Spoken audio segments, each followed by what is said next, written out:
President, and this is very important, and we need to repeat this point.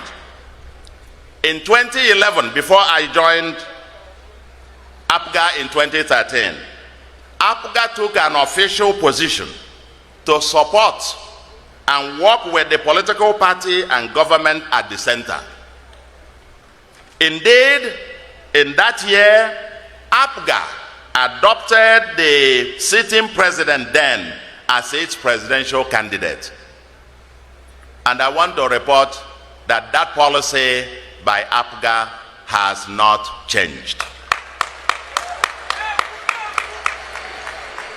Coincidentally, Mr. President, at this moment in history, the party and government as the center is one that also professes.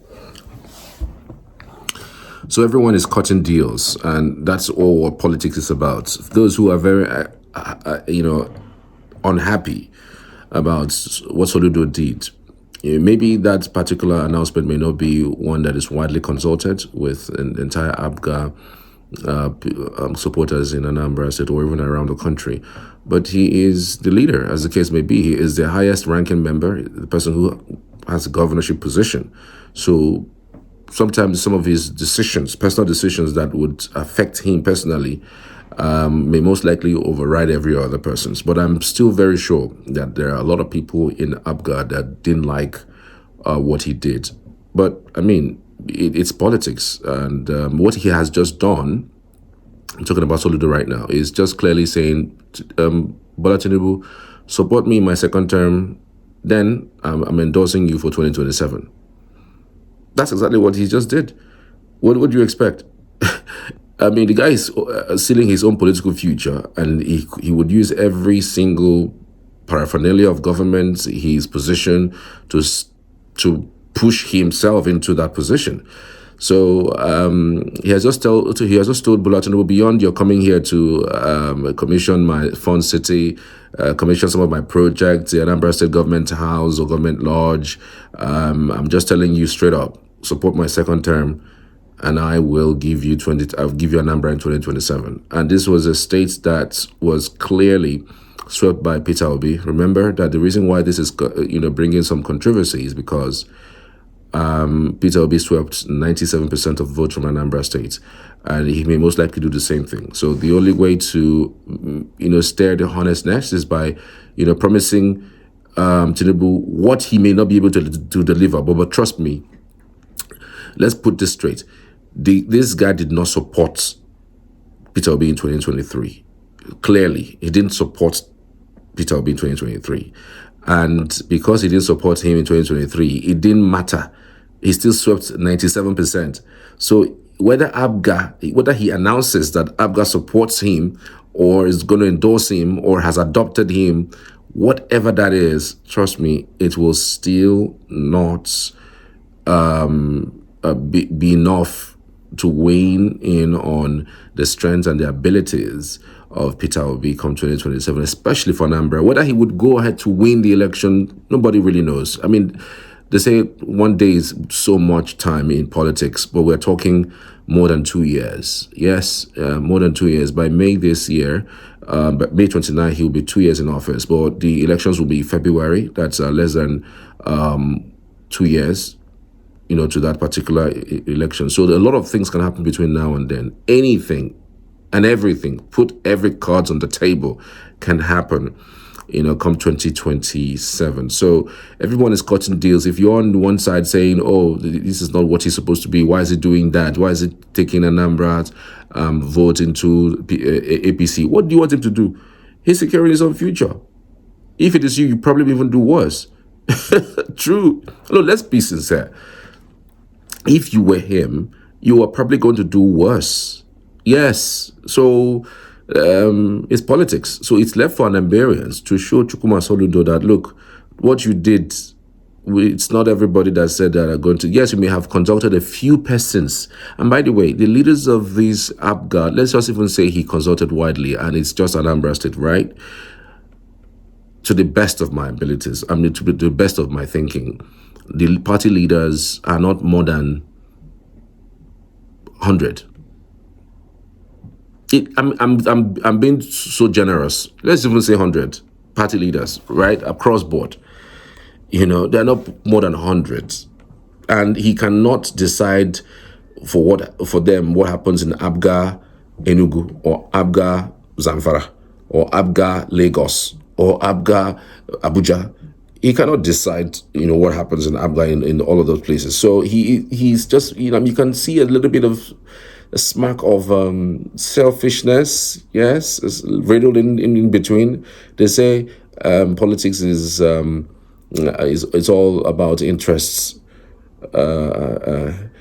in Nigeria. I mean, if you don't have interest, then you're not playing politics enough. But trust me, politics is not just about interest. It's about yourself, your selfish gain, and your selfish aggrandizement. You just have to be in order for you to be able to scale through. So that's exactly what he did. Politics or no politics, trust me, that is exactly what he has just done, securing his future. And now that Asiwaju, knowing that it is going to be very difficult to get the 62% he got in the north, so he's trying to do everything possible to gain inroads into the south. Delta, he's swept. Whether you say he used the FCC or he didn't use the FCC, whatever, Delta is ABC today. It's politics. Rivers, well, some people have rumored is still in the offing. At this point, if Fubara decides to defect to the APC, would you blame him? Of course not. It's politics. Now, I want you to let you know something. Peter Obi won 12 particular states in Nigeria in 2023 without a single House of Rep member. House of Rep is even too much. Without a single state representative. Peter Obi won that amount. So to tell you that it is 100% possible that even with state governors, Peter Obi can still, the Labour Party, whatever party that Peter Obi decides, to anchor on for 2027, he can still win that particular 2027 election. It will play out. Now, it will also depend on the kind of people he's going to coalesce with. Let's just be open with this conversation. It's not going to be about, it's either Peter Obi or not. There has to be some major coalition, and that coalition must involve people from the north. Oh yes, he's done well in the south. The way he won the south, maybe he might not get that sort of inroad in the south anymore. But again, if Tinubu is going to lose part of the north due to what the north has been saying, based on what we've been hearing, and it means somebody has to gain that north, and we're hoping that Peter Obi does that, and we're hoping also that Atiku also supports Peter Obi, which, for crying out loud, I don't know what that's ever going to happen. But if there's ever going to be any coalition, it has to be somebody strong who can bring in at least in the northwest minimum of 3 states, maybe not 3, 2 states from the northwest, and then maybe in the northeast get like 2, 3 states too. North central, we can share, like 3, 4 states, and then basically you're home and dry, frankly speaking. So, except what they are saying is that they would connive and write that result. There's this disconnect. This is the same disconnecting string between the leaders and the led that these things keeps playing out. I thought that you would have to consult with the people before some of these defections are made. On what basis are you giving somebody a second-term mandate when they have not really done well, at least for the common man on the street? On what basis are you supporting them to continue for another term? Why? No, because it doesn't add up. And this is the same thing that we've been talking about, that governments and people in government just get into government and practically turn their eyes away from the suffering of the masses. If not, why would anybody in this day and age, with what we're facing, with what we're going through, try to support whatever APC is doing? On what basis are we doing that? By joining them, and so that what will happen? Well, I know it was Dele Mambo that said something in the likes of, it's not everybody that is joining APC that likes you. And please, if you know him, tell him, Asiwaju, people who are coming to that party watch it. They might have an ulterior motive, because these things that you are playing and you are singing one state, you are pushing towards one state, one party state. This thing that you are doing that is pushing one party state can have huge consequences. What I mean, it might even be worse than what PDP is facing. And so don't think that people coming into the party or people declaring for the party, mean that the party is already coasting home to victory. The party is already up there. Don't do that. Don't think so. Because trust me, it's not about the numbers that shout the praises when you're up there. It's most likely going to be about the numbers of people who really don't like you, but they're coming closer to see how they can really puncture you and make you fail. So, yes, you are Jagaban of Africa, but sometimes you have to watch closely to know what's going on. You have to watch closely to know what's going on.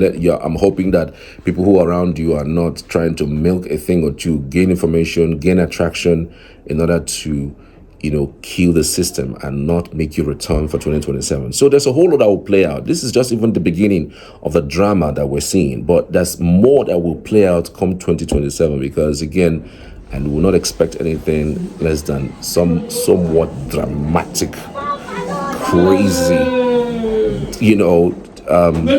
electionary campaign period. So we're looking forward to it. You're looking forward to it. Hi, colleagues. Are we back to the news? My father. We're not going back to the news? We're not going back. Oh, okay. That's it. Thank you.